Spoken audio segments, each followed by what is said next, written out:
आप में से अधिकांश छात्र जो कि सेल्फ स्टडी करते हैं या फिर किसी संस्थान से जुड़ करके तैयारी करते हैं, तो आमतौर पे आप लोग लगातार पुस्तकें पूछते रहते हैं कि कौन सी बुक पढ़नी चाहिए, किस विषय की कौन सी बुक पढ़नी चाहिए। तो इसको लेकर के मैंने एक विस्तृत श्रृंखला प्रारंभ की है, आप लोगों को लेकर के, मार्गदर्शन को लेकर के ही। तो अभी तो मैं आप लोगों को एक एक पुस्तक बताऊंगा सब्जेक्ट वाइज, लेकिन अभी आने वाले समय में मैं सोच रहा हूँ कि एक काम और किया जा सकता है बहुत बेहतर। आप लोगों को कई किताबों के साथ उनमें क्या कमियां हैं, क्या खामियां हैं, क्या खूबियां हैं, तो इसको लेकर के भी एक बुक रिव्यू हो सकता है। मल्टीपल बुक्स का बुक रिव्यू किया जा सकता है। जैसे कि कोई भी सब्जेक्ट है, हर सब्जेक्ट में आपके पास बहुत सारे ऑप्शन होते हैं। चाहे कोई भी सब्जेक्ट उठा लीजिए, 4-5 मानक अच्छी किताबें हैं, लेकिन 4-5 किताबें हमें पढ़नी नहीं है। एनसीईआरटी तो चलो छोड़ दीजिए, बेसिक बुक हैं, लेकिन एडवांस में आप देखेंगे तो एडवांस में बहुत सारे विकल्प हैं आपके पास। कई सारे पब्लिकेशंस हैं, सभी पब्लिकेशन में अच्छे अच्छे राइटर हैं जो बुक निकालते हैं। सभी पढ़ने का समय भी नहीं है आपके पास। तो ऐसे में मैं आप लोगों का एक बहुत ही काम बहुत आसान करने वाला हूँ, और ये कार्य है बुक रिव्यू का पूरा एक श्रृंखला। भी मैंने 1-2 बुक किया भी था, लेकिन अब मैं इसको बहुत व्यवस्थित तरीके से करूँगा। इसमें जो आप लोगों के सुझाव हैं एक बार मुझे इसको दीजिएगा। अब चलिए मैं आपको बुक रिव्यू में आज के इस श्रृंखला में भारतीय अर्थव्यवस्था की विषय वस्तु से एक पुस्तक है आपकी रमेश सिंह की। ये पुस्तक बहुत चर्चित है, बहुत प्रचलित है। बहुत सारे छात्र इसे पढ़ते हैं, इंग्लिश मीडियम में भी ये पुस्तक पढ़ी जाती है। इसी का हिंदी वर्जन भी आपका उपलब्ध है। तो एक पब्लिकेशन है, बहुत चर्चित पब्लिकेशन है, टाटा मैग्रा हिल का है, टीएमएच बोलते हैं इसे। तो इसके द्वारा ही भारतीय अर्थव्यवस्था की बुक निकलती है रमेश सिंह की।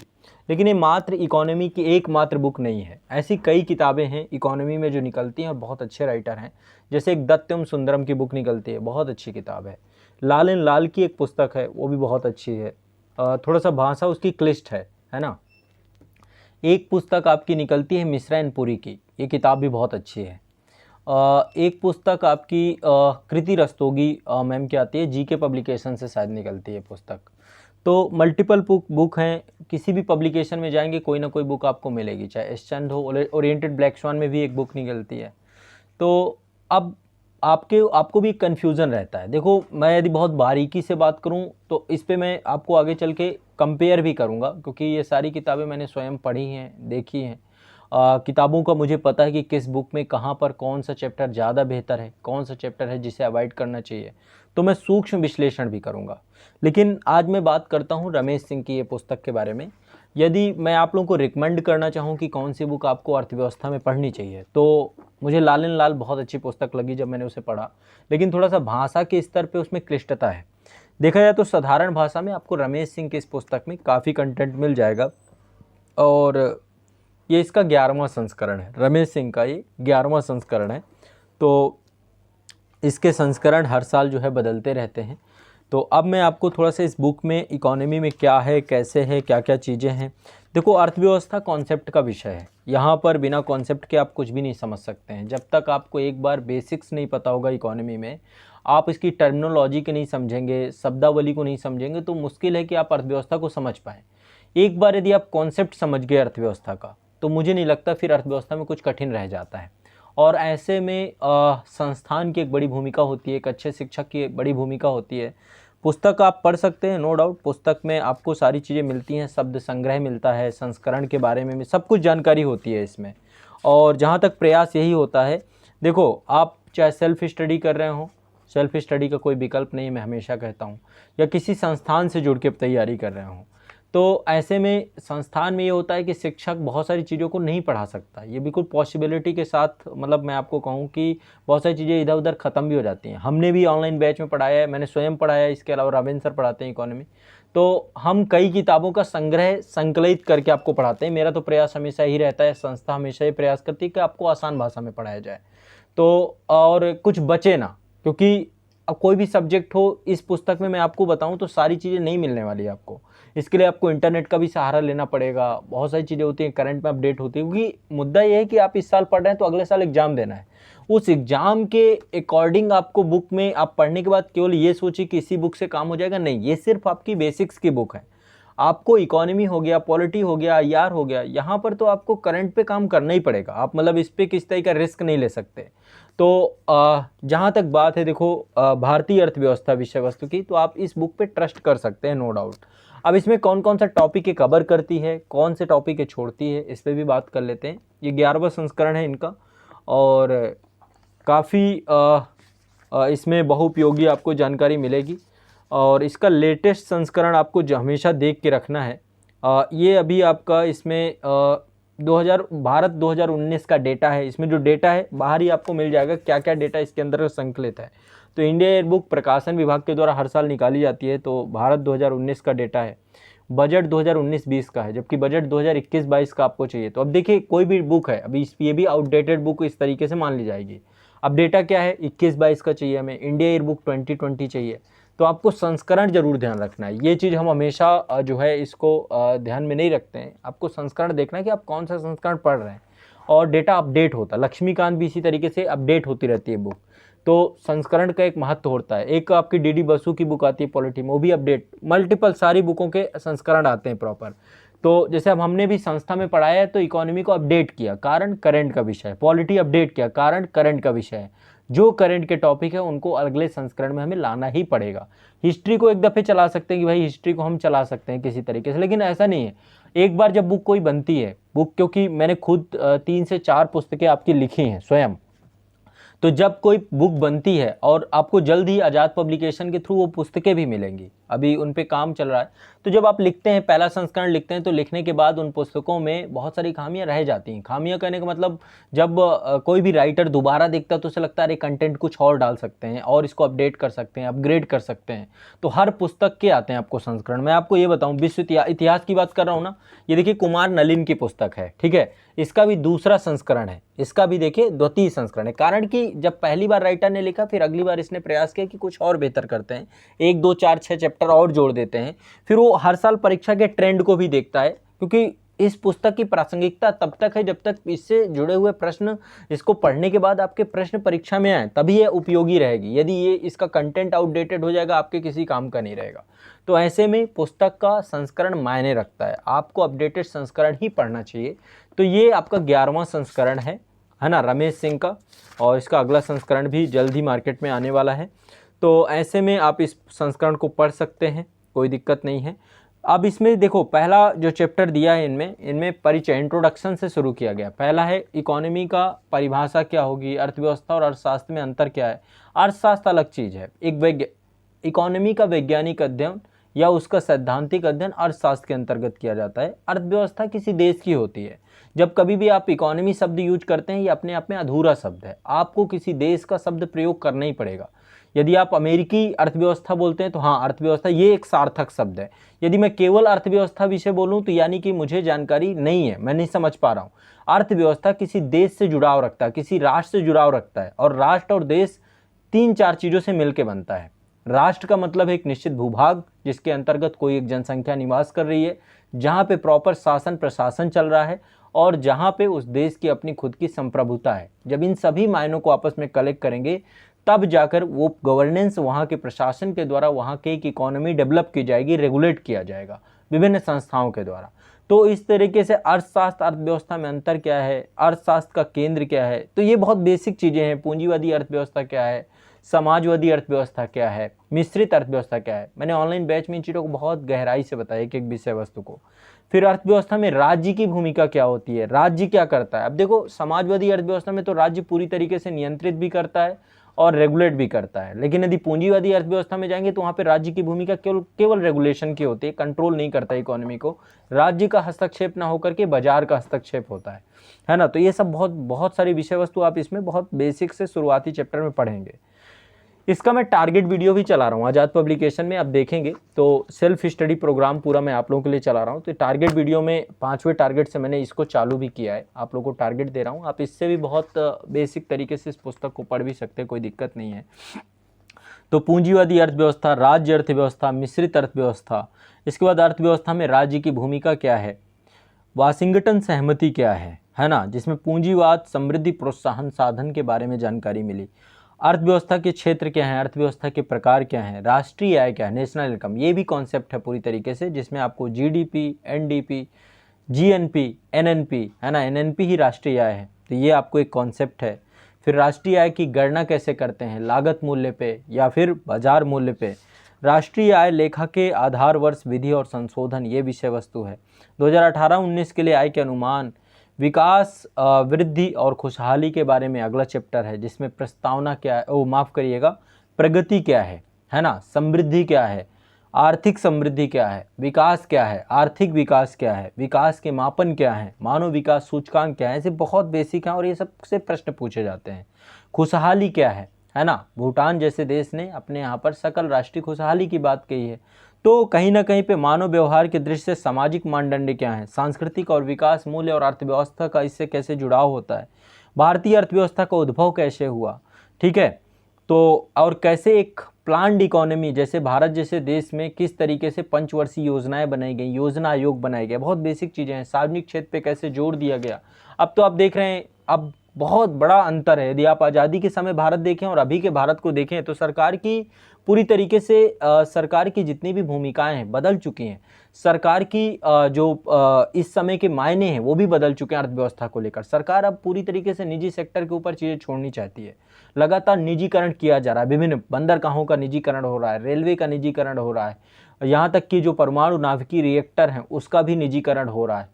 ठीक है, सरकार यहाँ तक भी चाहती है कि जो गवर्नमेंट जितनी भी कंपनियां हैं, चाहे वो आपका एविएशन सेक्टर हो या फिर आपका जो बैंकिंग सेक्टर हो, बैंकिंग में भी आप देख रहे हैं पहले तो राष्ट्रीयकरण किया गया लेकिन अब फिर से निजीकरण की तरफ ध्यान देना, बैंकों का विलय करके कम से कम बैंक बनाना, 3-4 बैंकों में ही पूरे भारत को समेट देना।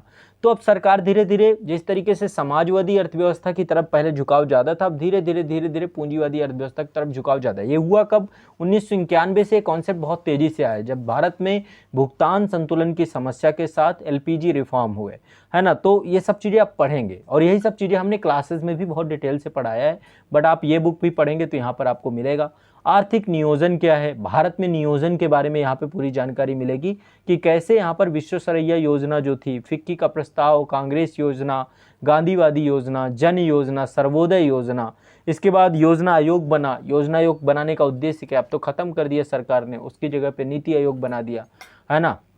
डाउन टू अप करके पॉलिसी बननी चालू हो गई।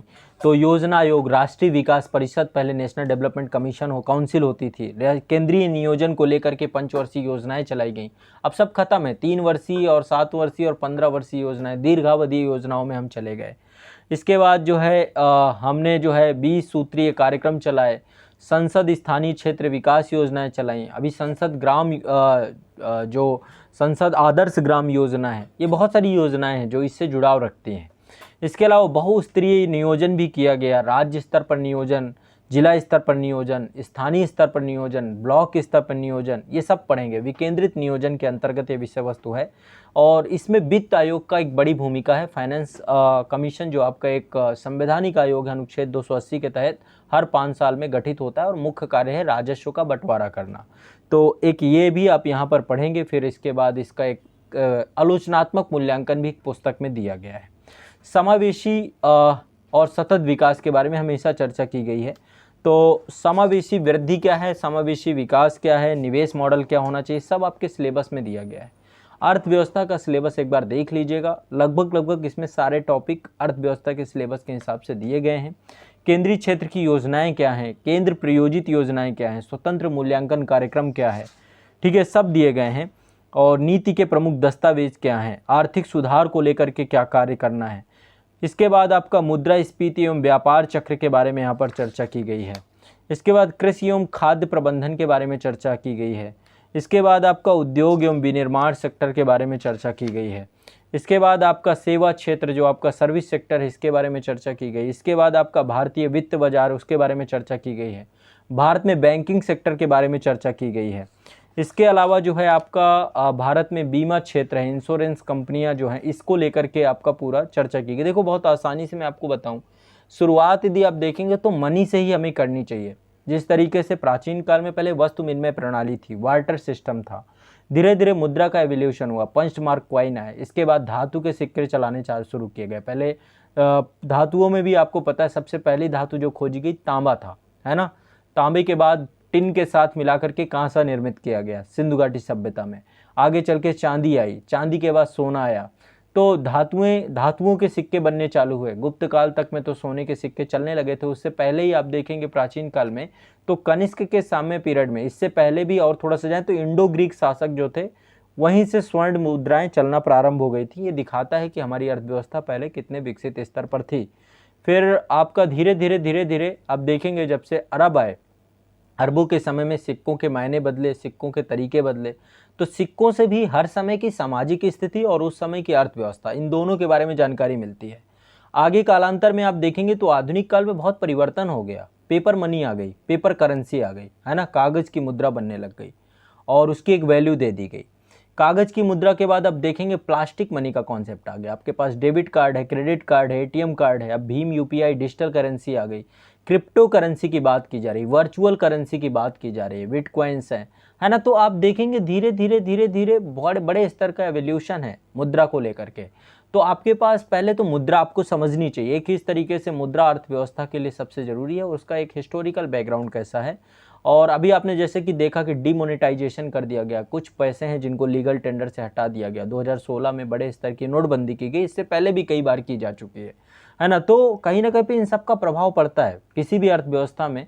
तो एक बार मुद्रा की वैल्यू, ये सब चीज़ें आपको समझना, और ये सब मिलेगा आपको, इसमें तो थोड़ा सा कम है, जब मैंने क्लासेस कराई उस पर भी है, लेकिन ये चैप्टर आपको ज़्यादा अच्छे से दत्तम सुंदरम में दिया गया, लेकिन यहाँ पर भी मनी के बारे में दिया गया है प्रॉपर।